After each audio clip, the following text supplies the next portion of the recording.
The second occurred in 1972 when the cyclone took the large branch of the service tree and severed it from the mother trunk. And since I had worked for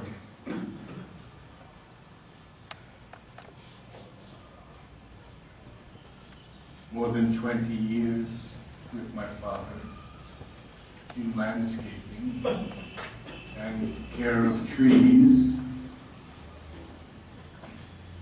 I saw that they were cutting the big stump of the branch in the wrong way.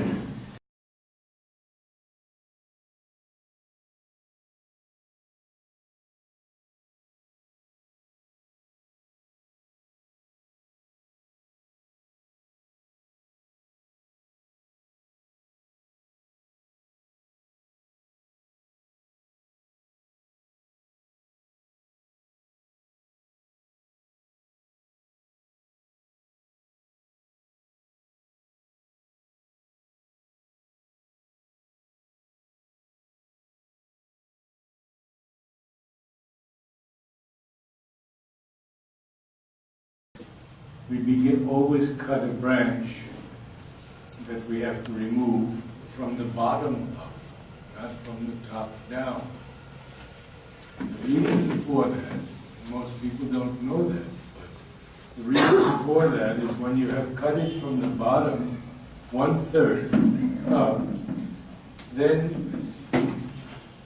it is severed from that point and can't rip the bark all the way down the trunk.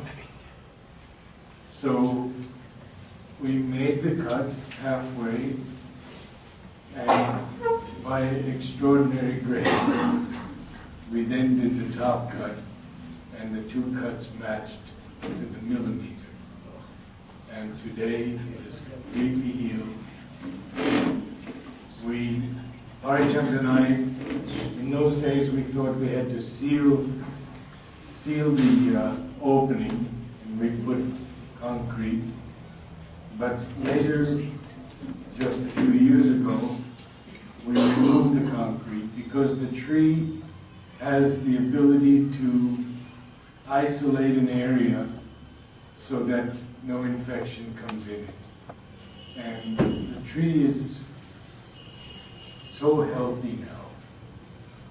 And this year, I hope in August, my book will come out called Homage to the Service Tree. And it is the history of the service tree since Mother oversaw its planting, its presence there when the Samadhi was built,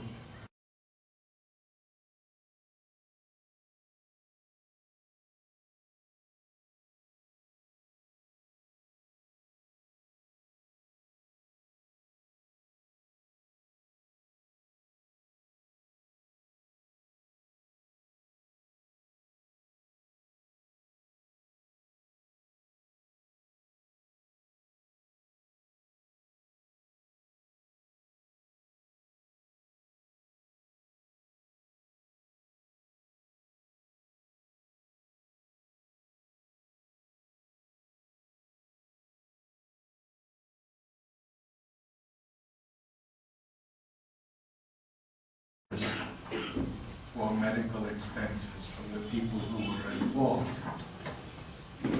I immediately wrote to Mother and said, Mother, I want to send you that money for saving my wife, for your protection and blessings. And Mother wrote back, why don't you use the money to come for the inauguration of Orifice? Each ticket was $1,500, exactly $3,000. And we went, and immediately Mother asked us to come up. She talked for quite some time with us, especially to my wife. whom she said, "This is not the first time we have met. You have been with me many times before, many, many times." And then she turned to me, because I had met Mother 7 years earlier, in 1961. And she gave me the first adet. And she said very simply to me, "You don't want to come to Oroville in a few years? I feel you can do something there." I said, "Mother, whatever is your wish." And we left. We attended the inauguration of Oroville, and Mother gave me permission to photograph the ceremony. And those photographs are with Oroville archives and are used all the time. Then, as Mother had said, a few years to prepare to come and build the gardens. I wrote to her and I asked her whether she wanted me to study in college or to continue my physical work in landscaping, which I had done all my life. Mother wrote back and said both. So I worked during the day and went to college at night. But it wasn't to be 3 years. 9 months later, she sends me a message, "A bientôt, see you soon." So everything we gave up and came immediately. And that was the time that Mother told me the following about the gardens. She said, "They have told you I want something very beautiful." And she said, "It must be a thing of great beauty, of such a beauty that when men enter, they will say, 'Ah, this is it.'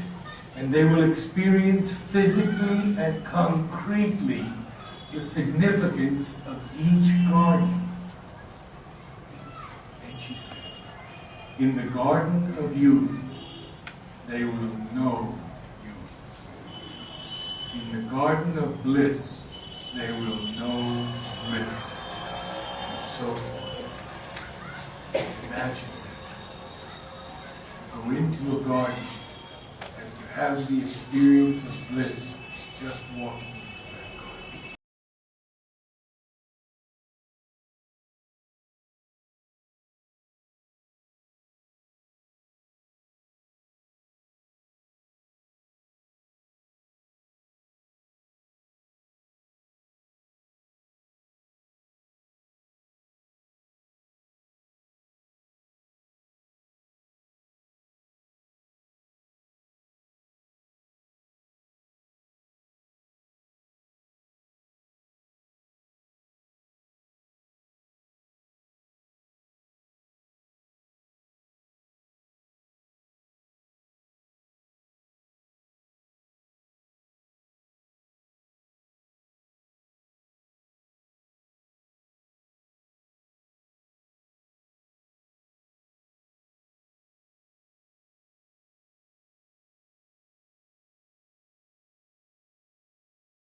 I said, Mother, I don't know anything about combining words and music.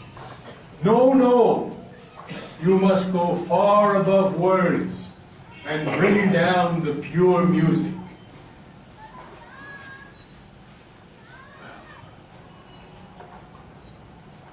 Mother didn't give me any directions as to how to do this. There was no road map.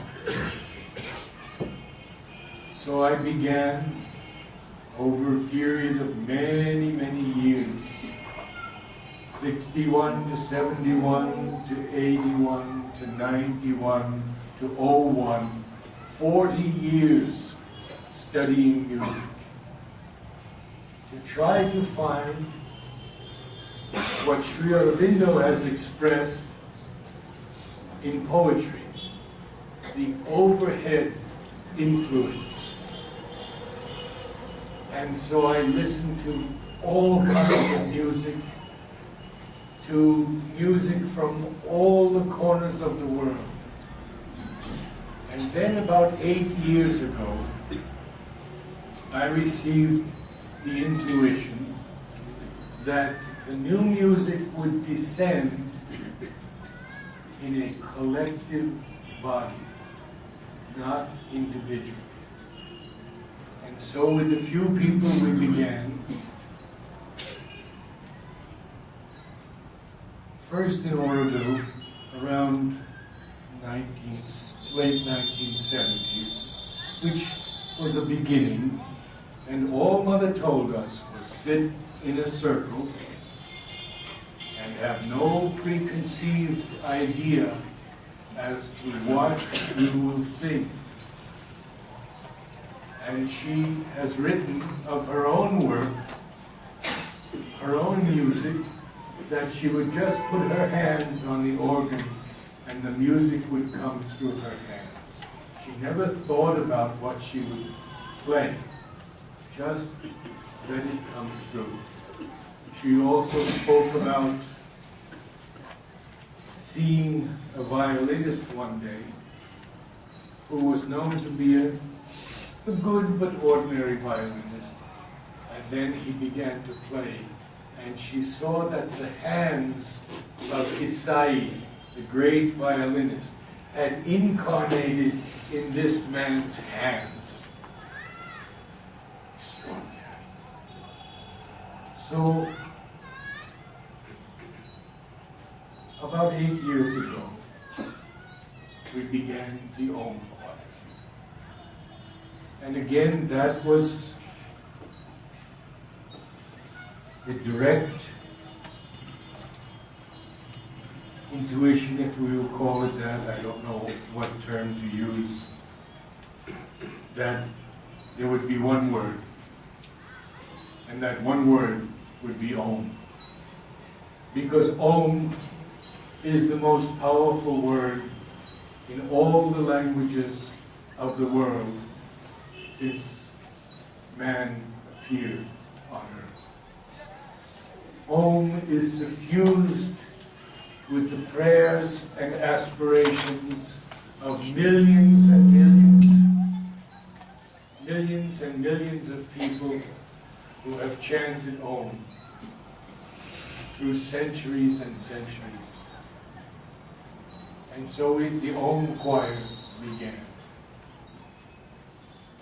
Now the Om Choir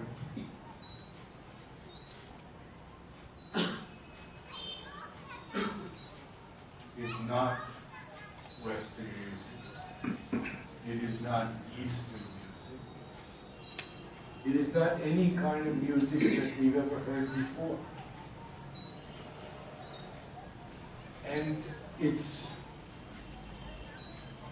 power, beauty, healing is because we are one body. We are the mother's body. All of us. Whether we're aware of it or not, she has put a part of herself into each one of us who are here. And therefore, the Om Choir is perhaps the most powerful aspiration of a collective body that has ever been on earth before. We have meditation, but when we meditate alone. We may be together, and that's very beautiful, and we have a collective meditation. But when we open this instrument, the only instrument we have, our human bodies, when we open that as one body, in Savitri he says a harp of many strings, then the divine force and music can flow down into the cells of our bodies, through us into the earth, transforming and healing the earth and men. So how do we begin? Well, in the first years, I was very strict. And I said, only people who will sing can come. And I wasn't too eager to have people who had little trouble hearing the note or reproducing the note. As the years developed, Mother has given me infinite patience, I'm happy to say, because now everyone is welcome. Whether you have a voice or you don't have a voice, doesn't matter at all. If you just want to sit and aspire and pray, or just be quiet and meditate, that's also fine. Because we are truly one body. And I was telling this story before, and I want to tell all of you what Nolini told me on my birthday in 1979. He called me in with my wife into his room, and we had a huge tray of 100 different colors and shapes of psychological perfection. Do you know what psychological perfection is? Frangipani, Plumeria, Champa, has many names. Huh? And he was very happy, and he asked Anima to arrange all the flowers and be sure to give us the tray back. He said, give them back the tray. Then he said to us, sit anywhere. All seats are equal. Well, there were only 2 chairs. So we both sat down, and we had a long talk. Actually, he answered a long letter of mine about difficulties in Oracle, difficulties of human nature, what we were passing through in Oracle. And he said, it need not be like that. She is trying 1,000 different ways. And with us, she is trying still today 1,000 different ways to awaken us to our own psychic beings, to the beauty and the love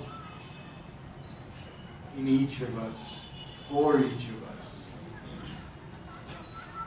to the joy and gratitude that we are part of this path. That we have been chosen by the divine, each of us. Believe me, you wouldn't be here unless it was the divine who chose you to be here. And so then I understood that everyone is welcome in the Om Choir. What is the Om Choir? Well, we might say that the Om Choir is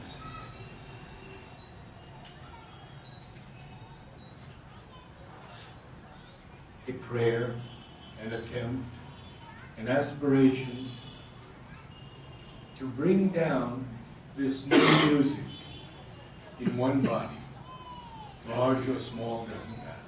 Could be 2 or 3 people when you meet. Could be a dozen, could be this whole room as it's filled. The numbers never mattered to Mother. All she was interested in is our aspiration, our surrender, our love. And the Om choir uses no instruments except these human bodies. And when we begin with exercises to prepare the body to be an instrument strong enough to hold that music that is descending. Now, a great example to all of you that you'll all understand immediately is the athlete. He doesn't start a marathon run without warming up. He doesn't do the high hurdles or the high jump without stretching the muscles. So we have exercises that are centuries old, in which we begin to warm up the voice, to prepare the instrument. And these exercises have been used by the greatest singers in the world. So we begin with that. And then we work on one of the most difficult aspects of a collective body, and that is listening with the deeper listening to each soul. It is not a venue for a beautiful voice to show off. It is a place where we all gather as one to receive from her something that has never been on the earth before. Never heard on the earth before. And you will hear it tonight. You will hear it tonight, you will feel it. Some of you will feel it with great power and vibration. Others will feel it in the cells going through the body. Others may experience certain visions. It occurs almost every week. Possibly healing that has occurred in many, many instances, where people have even been healed of paralysis in the arm, chronic pain in the knees. We don't talk about these or emphasize them too much because that is not our work. Our work is to bring down the new music. So we do these exercises. And then we work on blending so that we have a technical word, timbre, T-I-M-B-R-E. The timbre of the voice is a particular quality of the voice. We can make the sound of ah, and there's no beauty in that at all. Or we can sing, oh, oh, oh. So we try to make that Om as perfect an offering as possible. And we listen to each other to blend, and we will work on that tonight. How much time do we have? All you want. Now, after that, I usually recite something from Savitri, a few lines from Savitri. But anyone could recite anything of Mother or Sri Aurobindo, or even something else about Om. Sri Aurobindo has written in many of his books, I've typed out 2 full typewritten pages of Sri Aurobindo on Om. 2 pages of what Mother has said on Om. Mother calls Om the signature of the divine. She says that every time she heard Om when she was in France or other countries, the whole room filled with golden light. That is the power of this Om. And when we begin, after our exercise, as I say, I recite a few lines from Sakya. Then a voice begins somewhere. And it can be anyone's voice, and it should be anyone's voice who feels something of this new music. Perhaps there's just a thread. Perhaps there's a light. Perhaps there's just some sound that comes through, and a voice says,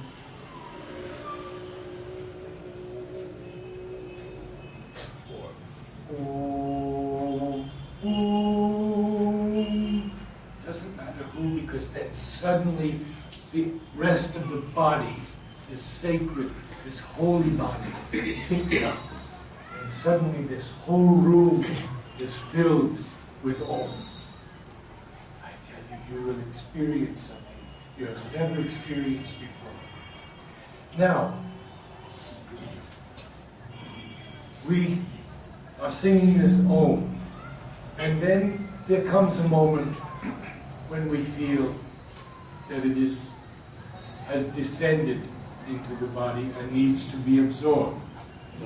And somehow, and I can't tell you how, because here I've only met 5 or 6 of you, but we know when it has ended, and we have a concentration, a brief concentration. And then I recite another few lines of Savitri, and another voice after that picks it up from somewhere, and then we all come in. Anyone can begin. There are no wrong notes. There are no wrong notes. No one can judge our aspiration. No one can judge the intensity of the love that we are putting into that sound of Om. Only the Lord knows. So, we have 3 Oms. We sing 3 Oms seated. And then I like all of us to stand for the last Om. Because standing, the body is in the most receptive position to receive the music. So now we're going to begin with an exercise. And I'd like you to be totally relaxed. No tension at all. Good posture, but no tension. No tension in the body. I can't do this in one session, obviously. Tell you all about the parts of the body that have to learn to obey a higher consciousness. But we start singing ah, and the jaw is going like this. Why? Because that's what the jaw is not, it's not trained, and it doesn't know that it doesn't have to move at all when we sing ah. Ah, ah, ah, ah, ah. Why does the jaw have to move? And you'll find your jaw moving. And then the tongue wants to get in the way. And the tongue will swallow itself and go back like this. Well, if the tongue is in the way, that sound is being blocked at least 50%. So we let the tongue lie gently, the tip of the tongue against the back of the lower teeth. Just try that. You see how easy it is? Yes. Just against the back of the lower teeth. Then it's flat, and it doesn't do this and get in the way. Okay, then there's breathing. That's the biggest problem of all. And the example I always give is of a baby. look at a baby breathing, and you will never see this. The chest or the shoulders never rise. Here's the way a baby breathes.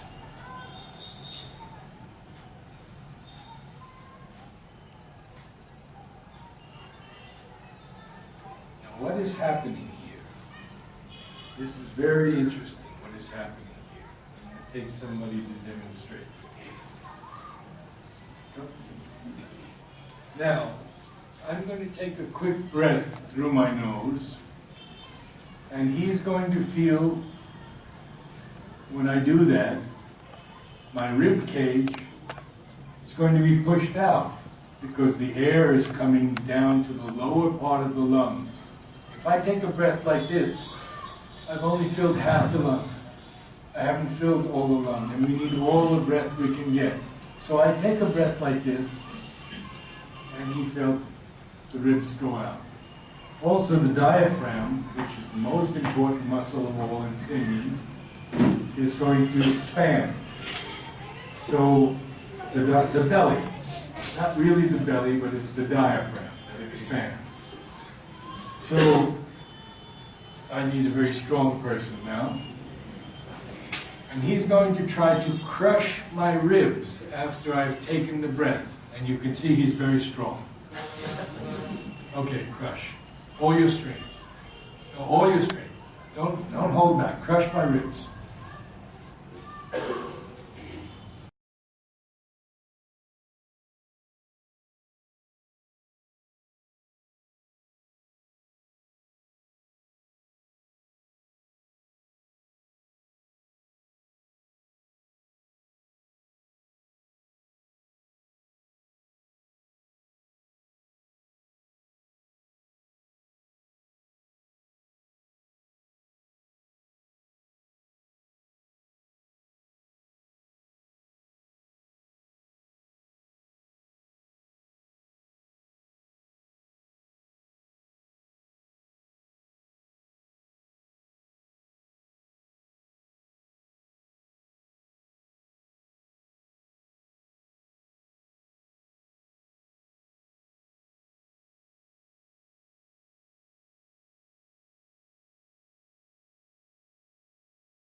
It's like a balloon pushing out the ribs, and no one can do it to anyone else either.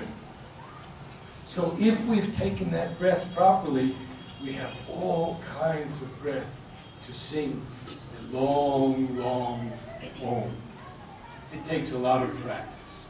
And I hope we'll have a DVD or a CD eventually for you, so you can listen to it and work on it.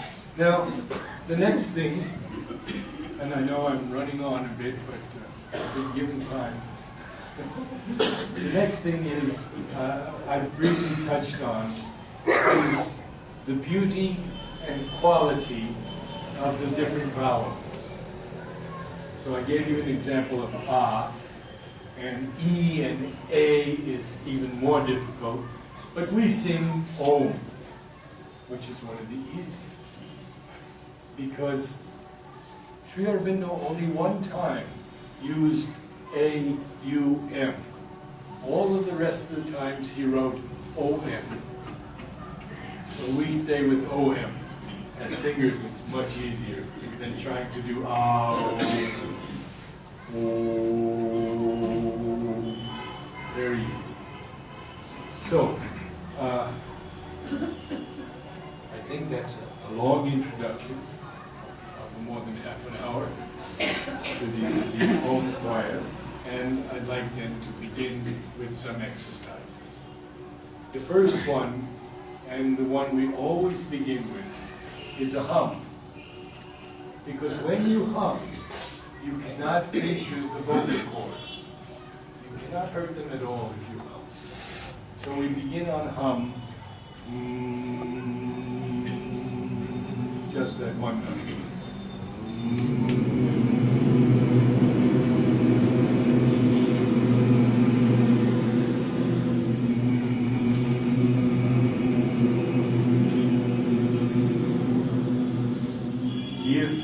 If you can at the same time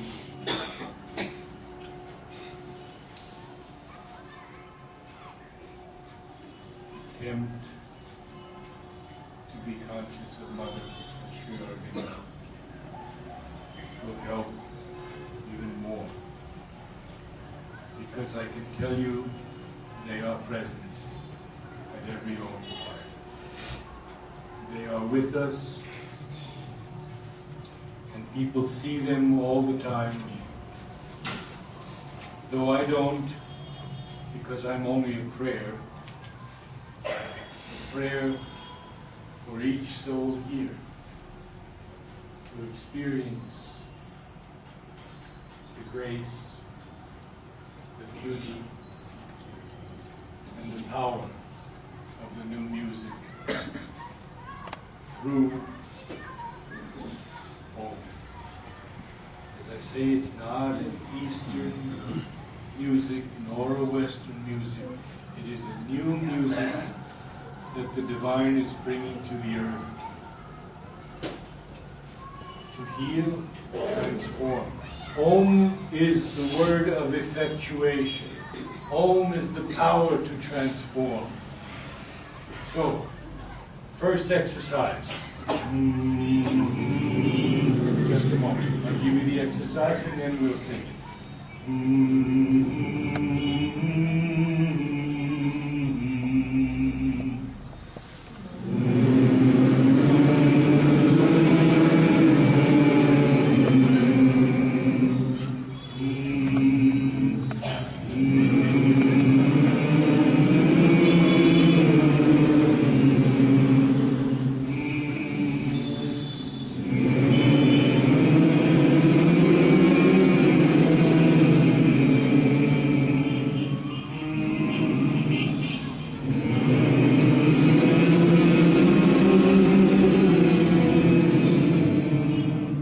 Try to catch the note. Try to catch the note. Like, we'll do this later in the blending. But if you can press some of the air through the nostrils, HM. Yes, did you see your diaphragm go in? Wonderful. Huh? He did automatically, without even thinking. He did and it went like that. See, that's what we have to do. And we have an exercise for that. We'll get to that in a few minutes, which will tire you out a little bit. Okay.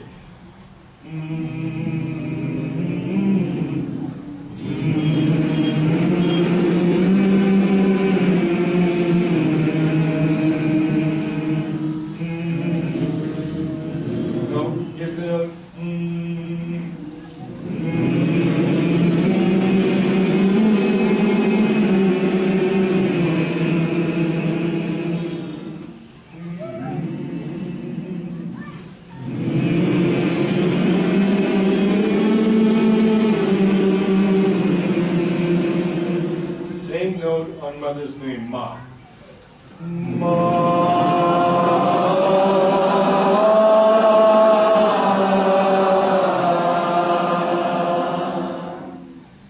The more you can open your mouth, the more sound will come out with no more effort.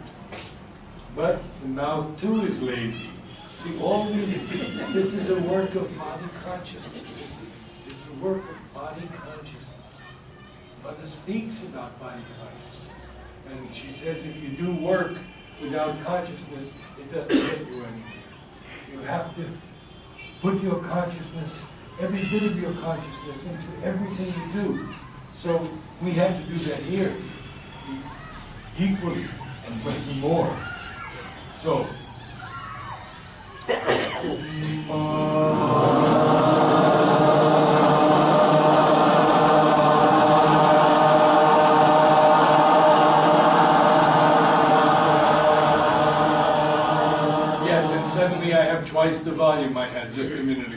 Twice the volume, no more effort. Ma,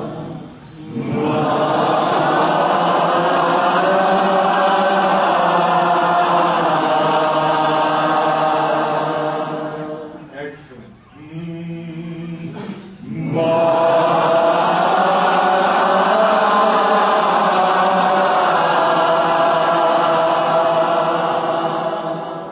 Now can we make the ah a little bit more beautiful?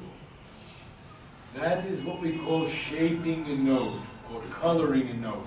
So instead of ma, ma, ma, see there's so many ways we can say ah, but we each have to find the most beautiful way as our offering. Ma,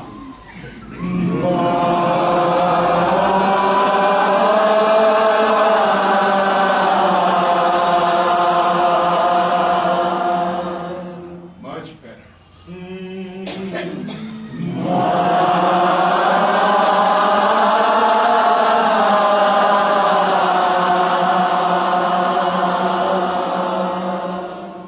Wide open.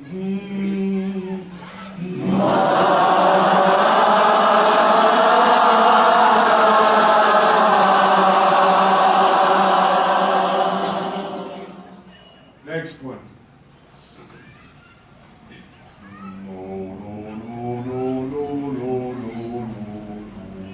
You see we're getting into the O now, the O sound.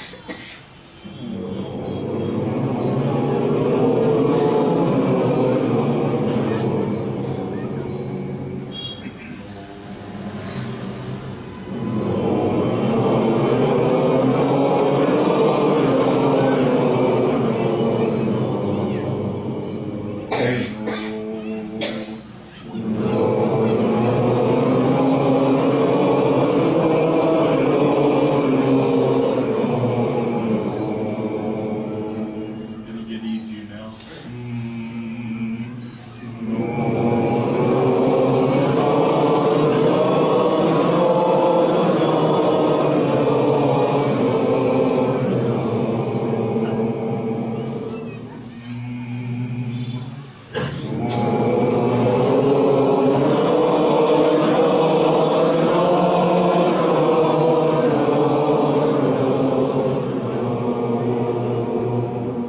It will help if you put your tongue against the back of the upper teeth and go, no, no.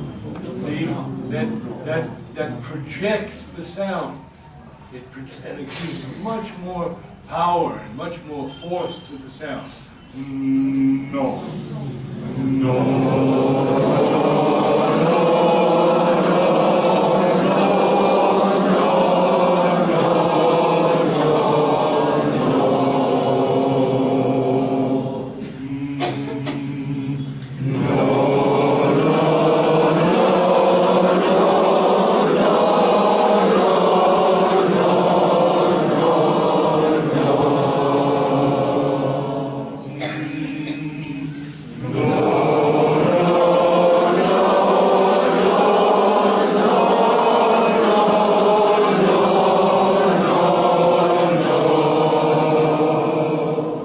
Remember to open your mouth. It's not so easy on O, but you still open it as much as you can. No.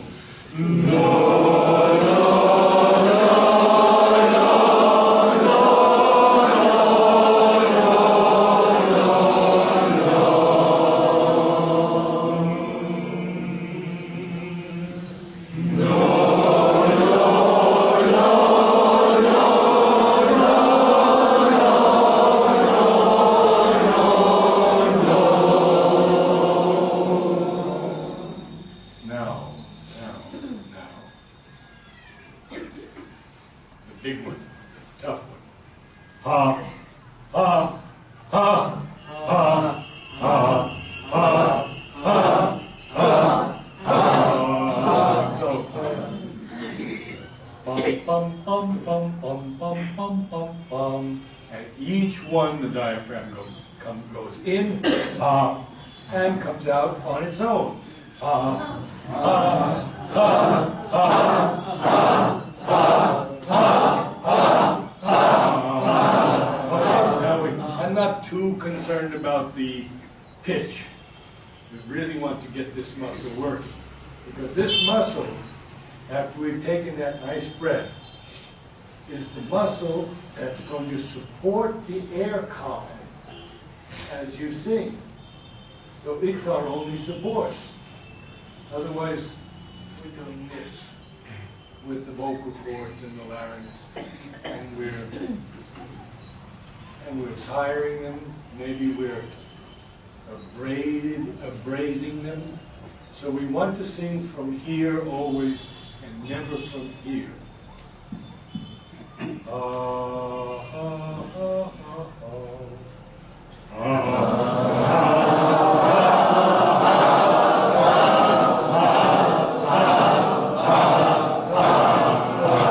Just twice.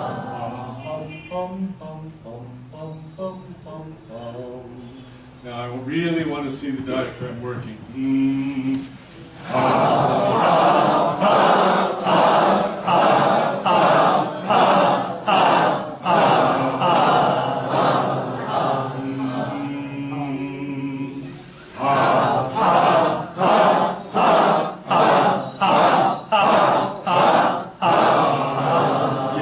Yes.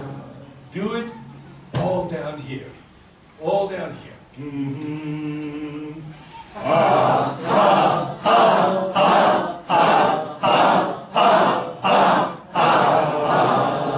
One more.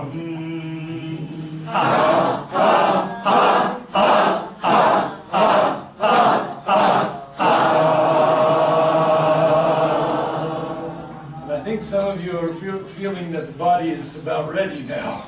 It's warmed up a bit. We've worked on it. We've worked on vowels. We've worked on breathing. We've worked on the ribs being out. We've worked on the diaphragm being used. All these things have to become one.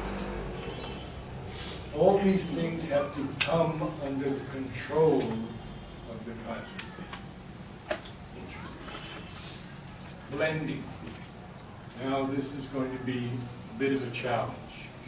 So many people. But we're going to start, and if I go like this, if you're inside that area, you'll sing one note. And then I'll move like this, and if you're inside this area, you'll sing another note. I will give you the notes. And then so forth here, and so forth here. Okay? So we'll begin with the men here.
Maybe 15 or 20 minutes, and we're singing as one part. Now we have to do it tonight. Sure. So we turn on the lights, go within, we listen to each other as we try to do when we blended. A line or two from Savitri, and someone begins a note somewhere, and then it's picked up by this one. Or two or three people begin.